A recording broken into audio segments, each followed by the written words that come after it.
आपका स्वागत है आपके अपने YouTube चैनल महाअध्ययन में। आज हम करने जा रहे हैं हमारी 7th स्टैंडर्ड की यानी कि 7वीं कक्षा की सामाजिक विज्ञान की वर्कशीट नंबर 9 और आज हमारी तारीख है 23 अक्टूबर और आज हमारा विषय है इतिहास। यानी कि अगर हम कहें कि इतिहास की किताब से हम अपने पाठ को आगे बढ़ा रहे हैं तो ये बिल्कुल ठीक होगा। तो चलो पढ़ते हैं कुछ खास बातें। आज हम पढ़ने जा रहे हैं दिल्ली के सुल्तानों के बारे में। तो सबसे पहले ये दिल्ली के सुल्तान क्या हैं? तो ये हैं दिल्ली के शासक। एक ऐसा समय था जब दिल्ली पर जो लोग शासन कर रहे थे या यहाँ के जो शासक थे जिसे हम राजा महाराजा शहंशाह कहते हैं, उन्हें उस वक्त सुल्तान कहा जाता था। क्या? सुल्तान। तो ये दिल्ली के शासक थे एक समय पर। तो चलो बढ़ते हैं कुछ खास बातें। इतिहास के अध्ययन के लिए हम अभिलेख, सिक्कों और स्थापत्य यानी कि भवन निर्माण कला के माध्यम से काफ़ी सूचना प्राप्त करते हैं, मगर दिल्ली सल्तनत की अधिक जानकारी के लिए हम उन इतिहास जिन्हें तारीख या त्वारीख कहा जाता था, सुल्तानों के शासनकाल में प्रशासन की भाषा फारसी में लिखे गए थे। तो यहाँ पर कुल मिलाकर क्या कहा है? यहाँ पर इन्होंने कहा है कि इतिहास को जानने के लिए वैसे तो हम निर्भर करते हैं अभिलेख। अभिलेख जो दीवारों पर खोद कर लिखा जाता है नुकीली चीज़ से अगर पत्थर को काट कर या पत्थर पर खोद खोद कर कुछ लिखते हैं तो उसे अभिलेख बोलते हैं। तो वैसे तो हमें इतिहास जो पुरानी इतिहास मतलब ज़्यादातर हम पुरानी और बहुत पुरानी चीज़ों की बातें कर रहे होते हैं, तो उसकी जानकारी उस ज़माने में इस्तेमाल किए जाने वाले सिक्के, भाई धन का जो इस्तेमाल होता है अलग अलग ज़माने में अलग अलग तरह के सिक्के रहे, तो सिक्कों से पता चलता है उस ज़माने में जो मंदिर, भवन, महल ये सब बनाए गए, स्थापत्य कला, भवन निर्माण कला की जब हम बात कर रहे हैं, उस ज़माने में जो भवन बनाए गए उससे हमें जानकारी मिलती है। इसके अलावा जो जानकारी हमें मिलती है वो मिलती है अभिलेखों से जिन्हें खोदकर लिखा जाता है पत्थरों पर या दीवारों पर। तो ये हमने बात की इतिहास के बारे में, हमें इन चीज़ों से जानकारी प्राप्त होती है। लेकिन जब हम दिल्ली सल्तनत की बात कर रहे हैं तो इसकी जानकारी के लिए हमें अभिलेखों पर या सिर्फ स्थापत्य पर या सिक्कों भर पे निर्भर होने की ज़रूरत नहीं है, क्योंकि हमारे पास कुछ और चीज़ भी है जिससे हम इसके बारे में जान सकते हैं, और वो है खुद इतिहास, लिखा हुआ इतिहास। और सुल्तानों के समय में जो इतिहास लिखा जाता था उसे हम तारीख या त्वारीख के नाम से जानते हैं। मतलब इतिहास की अगर एक किताब है तो मतलब तारीख, और एक से ज़्यादा किताबें हैं तो मतलब हम बोलेंगे त्वारीख। तो सुल्तानों की जानकारी हमें तारीख या त्वारीख से भी मिलती है, और ये त्वारीख फारसी भाषा में लिखे गए हैं, और फारसी उस वक्त सुल्तानों की प्रशासन की भाषा थी। जैसे आज हिंदी और अंग्रेजी में काम होते हैं, जो भी सरकारी काम होते हैं, उस समय सरकारी काम किस में होते थे? फारसी में होते थे। तो चलो और कुछ खास बातें जानते हैं। इस सेकंड पैराग्राफ को देखते हैं, येलो कलर के पैरा को। इसमें हमें क्या खास बातें बताई गई हैं? इसमें हमें बताया गया है कि जो ये त्वारीख लिखे जाते थे, इसके लेखक सचिव होते थे, कई बार सचिव, प्रशासक या कवि, और कई बार दरबारी भी होते थे। तो त्वारीख को कौन लिखता था? त्वारीख को लिखने वाले लोग प्रायः अक्सर जो है या तो सचिव की पोस्ट पर होंगे, पद पर, या छोटे मोटे शासक हो सकते थे। खुद कई बार शासक खुद भी लिखते थे अपने बारे में, और कई बार वो कवि भी होते थे, और कई बार दरबारी होते थे, अन्य दरबारी। और एक कंडीशन थी कि ये सुशिक्षित थे, पढ़े लिखे थे। भाई सीधी सी बात है, पढ़े लिखे होंगे तभी तो कुछ बता पाएंगे, तभी तो लिख पाएंगे।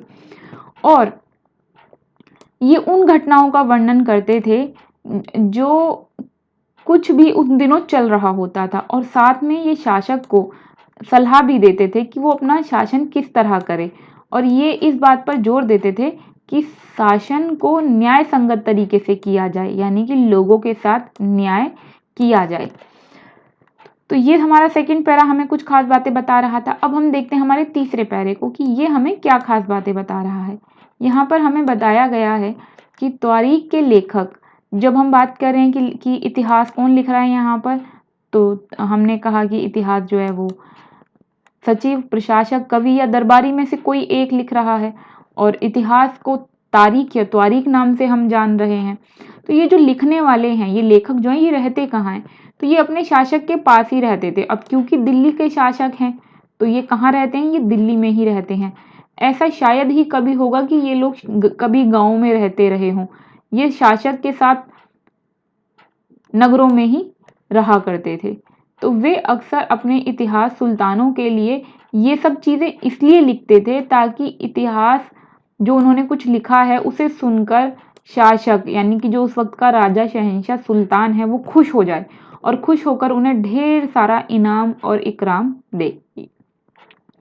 ये लेखक अक्सर शासकों को जन्मसिद्ध अधिकार और लिंग भेद पर आधारित आदर्श समाज को बनाए रखने की सलाह देते थे। अब इस बात का क्या मतलब है? इस बात का मतलब है कि ये जो लेखक थे ये राजा को इस बात की सीख देते थे। एक तो सीख हमने यहाँ पढ़ी थी कि न्याय संगत शासन की सीख देते थे, एक तो वो न्याय संगत शासन की सीख देते थे और दूसरा उन्हें सीख देते थे कि वो लिंग भेद पर आधारित समाज की व्यवस्था बनाए रखे। लिंग भेद पर आधारित मतलब, लिंग भेद पर आधारित का मतलब हुआ कि पुरुष और स्त्री में भेदभाव, धर्म और जाति के आधार पर दूसरे तरह के जो भेदभाव होते थे, वैसे लिंग भेदभाव का मतलब होता है स्त्री और पुरुष। तो ये सीख देते थे कि आपका अधिकार जो है जन्म सिद्ध है, मतलब आपको जन्म से ही आप क्योंकि राजघराने में पैदा हुए हैं, राजा के बेटे हैं या राजा के घर में पैदा हुए हैं, तो आपका जन्म सिद्ध अधिकार है कि आप शासक बने और लिंग भेद पर आधारित समाज को बनाए रखें, यानी लड़का लड़की के आधार पर जो भेदभाव होता है उसे बनाए रखें। तो ये तीन बातें हमने पढ़ी कि तीन तरह की चीज़ों पर जोर देते थे और लिखते थे केवल इनाम पाने के लिए। और ये सचिव भी हो सकते थे, प्रशासक हो सकते थे, कवि हो सकते थे, ये दरबारी भी हो सकते थे। और जो कुछ भी चल रहा होता था उन दिनों, चाहे वो युद्ध हो, चाहे वो तीज त्योहार हो, वो उन सब के बारे में प्रायः लिखते थे। तो ये थी आज की खास बात वर्कशीट की। अब देखते हैं आगे क्या बताया गया है हमें। अगर हम इस ब्लू वाले कलर के पैरा को देखें तो आप देखो यहाँ पे इन्होंने लिखा है दिल्ली के शासक। तो दिल्ली के शासकों के बारे में बताया गया है। अब हम बात कर रहे हैं दिल्ली के सुल्तानों की, तो सुल्तानों से पहले भी तो कोई शासन करता ही होगा। तो ये सुल्तानों से पहले की कहानी शुरू हो गई है और उसके बाद फिर सुल्तानों की बात शुरू हुई है। सुल्तानों की बात शुरू कहाँ से होती है? वो शुरू होती है यहाँ से। इसके ऊपर उससे पहले कौन शासन करता था दिल्ली पर? दिल्ली पर राजपूत वंश शासन करता था। आपने सुना ही होगा पृथ्वीराज चौहान का नाम, और नाटक भी आता था टेलीविजन में पृथ्वीराज चौहान।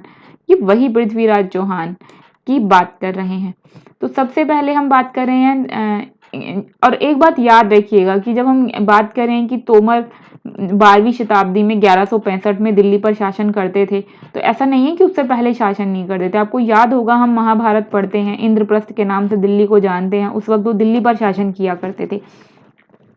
तो फिलहाल हम जो है अपनी किताब में, जैसे कि हम बात कर ही चुके हैं कि पिछली क्लास में हमने छठी क्लास में जब आप लोगों ने पढ़ा तो हमने करीब अशोक के बारे में पढ़ा था, अशोक मौर्य वगैरह के बारे में पढ़ा था। फिर इसी तरह से पढ़ते पढ़ते हमने गुप्त काल तक पढ़ा था। तो हम 700 800 900 ईस्वी तक की बात लगभग कर चुके थे और उसके आगे की बात हम इस बार की किताब में कर रहे हैं, जिसमें हम कुछ कुछ चैप्टर करेंगे शायद और कुछ कुछ छोड़ेंगे।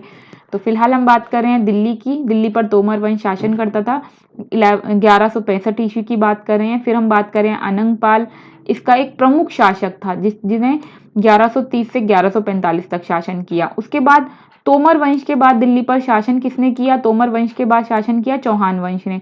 तो चौहान वंश में जो सबसे प्रमुख शासक था वो था पृथ्वीराज चौहान और उन्होंने शासन किया 1175 से 1192 तक। एक बात का ध्यान रखें, ऊपर देखिए यहाँ पर इन्होंने शासन 65 तक किया है, लेकिन हमने बताया कहाँ तक है? सिर्फ 45 तक का बताया है। क्यों बताया? क्योंकि पूरे सबके नाम नहीं बताए, यहाँ पर हमने सिर्फ एक का नाम बताया जो सबसे ज्यादा फेमस था, सबसे ज्यादा प्रसिद्ध शासक था। ऐसे ही चौहानों में से भी हमने सिर्फ एक शासक का नाम बताया जो उस वक्त सबसे ज्यादा प्रमुख या फेमस रहे। लेकिन इसके बाद हम पूरा सीक्वेंस में बताएंगे कि कौन कौन कौन कौन किस किस के बाद आया, क्योंकि इसकी जानकारी हमें पक्के तौर पर मिलती है किससे? तारीख से। इसके ऊपर की जानकारी हमें पक्के तौर पर किसी पुस्तक से नहीं मिल पाती है। कुछ किताबें हैं भी तो कुछ फट गई हैं, कुछ पुरानी हो गई हैं, तो उसे दीमक लग जाता है कई बार कागजों में, तो वो खराब हो गई। तो बहुत सारी जानकारी हमारे पास है ही नहीं। लेकिन इसके बाद क्योंकि ये जानकारी हमारे पास है सुल्तानों के टाइम की, तो उसके बारे में हमने पूरा शासनकाल यहाँ पर लिखा। आप तसल्ली से बैठकर इसे पढ़िएगा और हो सके तो याद करने की भी कोशिश कीजिएगा, लेकिन कम से कम याद ना करें तो पढ़ें तो ज़रूर, कम से कम पता तो चले कि कौन कौन से नाम थे। कुतुबुद्दीन ऐबक 1206 से 1210 ये तुर्की शासक हैं। फिर तुर्की शासकों के बाद खलजी शासक हैं, फिर तुगलक शासक हैं, फिर सैयद शासक हैं और फिर हैं लोदी। और इन सब में किस किसने शासन किया, कहीं कहीं पर कुछ कुछ प्रमुख भी बताए गए हैं तो कहीं पर सबका नाम बताया गया है। जैसे आप देखो यहाँ पे 87 के बाद 90 बताया गया, 3 साल का शासन काल जो यहाँ पे दिखाया ही नहीं गया, पर ज्यादातर टाइम पीरियड यहाँ पर बताया गया है। इसमें सबसे प्रमुख नामों में से जैसे कुतुबुद्दीन ऐबक का नाम, जिसने हम आज कुतुब मीनार पढ़ रहे हैं, वो इन्हीं के टाइम में शुरू की गई थी। उसके बाद रजिया सुल्ताना की बात हम करते हैं, तो रजिया सुल्ताना की जब हम बात करते हैं, ये एक पहली स्त्री थी जिसने मुस्लिम शासकों में पहली स्त्री जिसने अपनी राजगद्दी संभाल ली, मतलब जो स्त्री होकर सुल्तान बन गई, यानी शासक बन गई। इसी तरह से हम और कुछ प्रमुख प्रमुख नाम पढ़ते हैं। अलाउद्दीन खिलजी का, इसने बहुत बेहतरीन नीतियां बनाई थी, बाजार नियंत्रण नीति बनाई थी। इसके टाइम में करप्शन, जिसे आज हम बोलते हैं भ्रष्टाचार, बिल्कुल भी नहीं था। इसने इतने कठोर नियम बनाए थे। बिल्कुल इसी तरह से हम पढ़ते हैं मोहम्मद तुगलक के बारे में, गयासुद्दीन तुगलक के बारे में। तो जब हम मोहम्मद तुगलक की बात करते हैं तो इसे हम सरफिरा शासक कहते हैं, जिसने बहुत सारे नियम बनाए, अच्छे अच्छे नियम बनाए, लेकिन सब फेल हो गए। बिल्कुल इसी तरीके से फिरोज शाह तुगलक की बात करें तो जो कुतुब मीनार की हम बात करें, कुतुबुद्दीन ऐबक के टाइम में शुरू की गई थी और इल्तुतमिश ने उसमें हेल्प की थी बनाने में, आगे और आगे बढ़ाने में उसको। बिल्कुल उसी तरीके से उसी में कुछ और मंजिल बनवाई थी फिरोज शाह तुगलक ने, अगर हम बात करें तो फिरोज शाह तुगलक की। इसी तरीके से आगे हम बढ़ जाएं तो कुछ और शासकों के नाम भी हैं, तो मैं उम्मीद करती हूँ आप जो है इसे एक बार और पीछे करके एक बार वीडियो को रिवाइंड करके जरूर देखिएगा, ताकि आपको और अच्छे से ये नाम याद हो जाए। तो अब बढ़ जाते हैं हम आगे कुछ और खास बातों की ओर, क्योंकि वर्कशीट इतिहास से है और इतिहास काफी लंबा विषय है, तो और देर लगेगी इसे करने में, तो इसलिए फटाफट से समझ लेते हैं कुछ और बातें। सबसे पहले तोमर राजपूत के काल में दिल्ली तोमर साम्राज्य की राजधानी बनी, यानी कि दिल्ली जो है वो राजधानी के ही रूप में थी। जैसे आज दिल्ली राजधानी है भारत की, तब भी जब तोमर शासन कर रहे थे तो दिल्ली उनकी राजधानी थी। इसका मतलब दिल्ली के अलावा भी दूसरा बहुत सारा क्षेत्र उनके साम्राज्य के अंतर्गत आता था। साम्राज्य क्या होता है ये आप पिछली बार पढ़ चुके हैं 6th क्लास में, मैं आपको एक बार याद दिला देती हूँ। साम्राज्य का मतलब होता है राज्य के समान, मतलब जो हमारा मुख्य राज्य है वो तो है ही, उसके आसपास के एरिया को जीतकर अगर हम अपने राज्य में मिला लेते हैं और फिर सब अपने राज्य के समान मानते हैं तो उसे साम्राज्य कहते हैं। उसके बाद 12वीं सदी के मध्य में तोमरों का अजमेर के चौहान, जिसे चौहानों को चाहमान भी कहा जाता था, ने परास्त कर दिया। मतलब तोमर को किसने हरा दिया, तोमर वंश को हरा दिया चौहान वंश ने, और उसके बाद चौहान वंशों ने उस पे दिल्ली पे अपना आधिपत्य स्थापित करके वहां को उससे दिल्ली को अपनी राजधानी बना लिया चौहानों ने। और फिर इस तरह दिल्ली एक वाणिज्य का महत्वपूर्ण केंद्र बन गया। वाणिज्य मतलब व्यापार वाणिज्य का, जिसे आज हम ट्रेड कह सकते हैं। अच्छा, उसके बाद इस शहर में बहुत सारे समृद्धशाली जैन व्यापारी रहते थे। उस वक्त दिल्ली में बहुत सारे जैन रहा करते थे और जिन्होंने बहुत सारे जैन मंदिरों का भी निर्माण करवाया। और आपको पता होगा आज भी दिल्ली में बहुत सारे जैन मंदिर हैं। जैसे आप अगर पुरानी दिल्ली की तरफ जाते हैं तो वहाँ कॉर्नर पर ही एक जैन मंदिर है जो काफी पुराना भी है। और दिल्ली में जो सिक्के चलते थे उन सिक्कों को कहते थे दहलीवाल। याद रखना, दिल्ली में चलने वाले सिक्कों को दहलीवाल बोला जाता था। और 13वीं शताब्दी के आरंभ में दिल्ली सल्तनत की स्थापना हुई, यानी कि मुस्लिम शासकों ने दिल्ली पर कब्जा किया और दिल्ली पर अपना आधिपत्य किया और वो दिल्ली के सुल्तान बन गए, शासक बन गए। और इसके साथ ही दिल्ली एक ऐसी राजधानी में बदल गई जिसका नियंत्रण इस उपमहाद्वीप के बहुत बड़े क्षेत्र पर फैला। यानी कि इसके बाद दिल्ली जो है, दिल्ली के जो शासक थे उन्होंने भारत के बहुत सारे राज्यों को अपने राज्य में मिला लिया, अपने साम्राज्य में मिला लिया।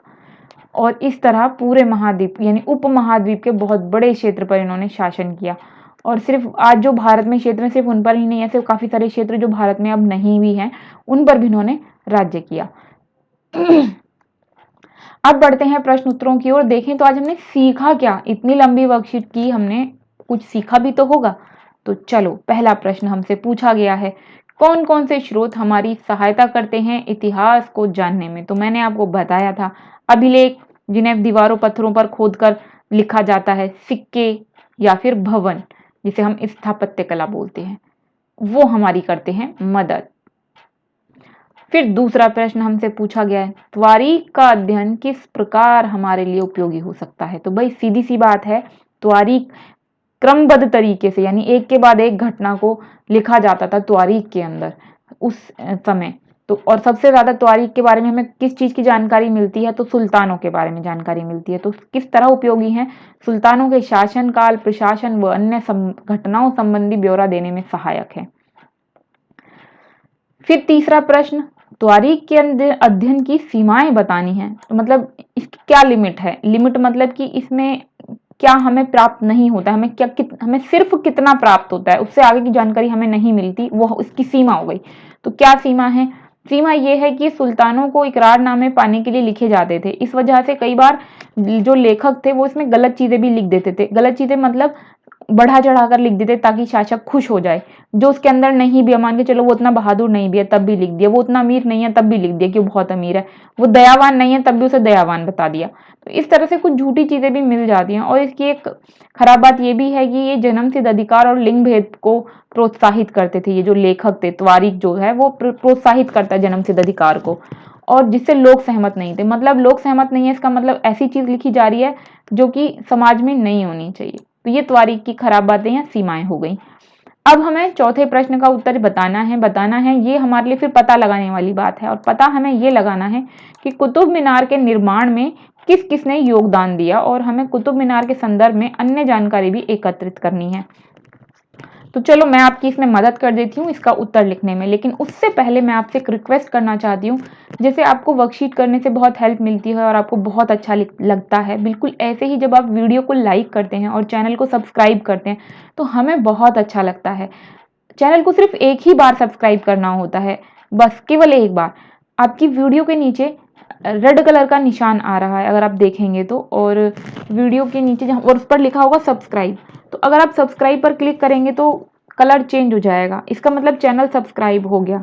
जब आप चैनल सब्सक्राइब करते हैं, वीडियो को लाइक करते हैं, तो हमें बहुत अच्छा लगता है, हमारा भी उत्साह बढ़ता है कि हम और ऐसी अच्छी अच्छी वीडियो आपके लिए बनाते रहें। तो माय डियर स्टूडेंट्स, वीडियो को लाइक करना और चैनल को सब्सक्राइब करना प्लीज़ बिल्कुल मत भूलना। वीडियो के नीचे जो निशान है सब्सक्राइब का, प्लीज़ चैनल को सब्सक्राइब कर देना। चलो अब मैं आपको चौथे प्रश्न का उत्तर बताती हूँ। कुतुब मीनार जिसे हम देखते हैं कितनी ऊंची मीनार है, जिसकी सबसे ऊपर की जो मंजिल है वो प्लेन से टकराने के कारण टूट गई थी अंग्रेजों के ज़माने में। हम उसी कुतुब मीनार की बात कर रहे हैं जो विश्व की लंबी लंबी इमारतों में से एक मानी जाती है, बेहतरीन इमारतों में से एक मानी जाती है। तो कुतुब मीनार को शुरू किया कुतुबुद्दीन ऐबक ने, उसको उसके शासक शमसुद्दीन ऐबक ने उसमें अपना योगदान दिया और उसको बनवाने में और आगे तक बनवाया उसे। उसके बाद फिरोज शाह तुगलक ने उसमें तीसरी और पांचवी मंजिल को और अच्छे से मजबूत करवा कर बनवाया, और इस तरीके से ये जो है मंदिर विश्व की बेहतरीन इमारतों में से एक है जो कुतुब मीनार है। सिर्फ भारत की नहीं, विश्व की लोग आते हैं दूर दूर से इसे देखने के लिए।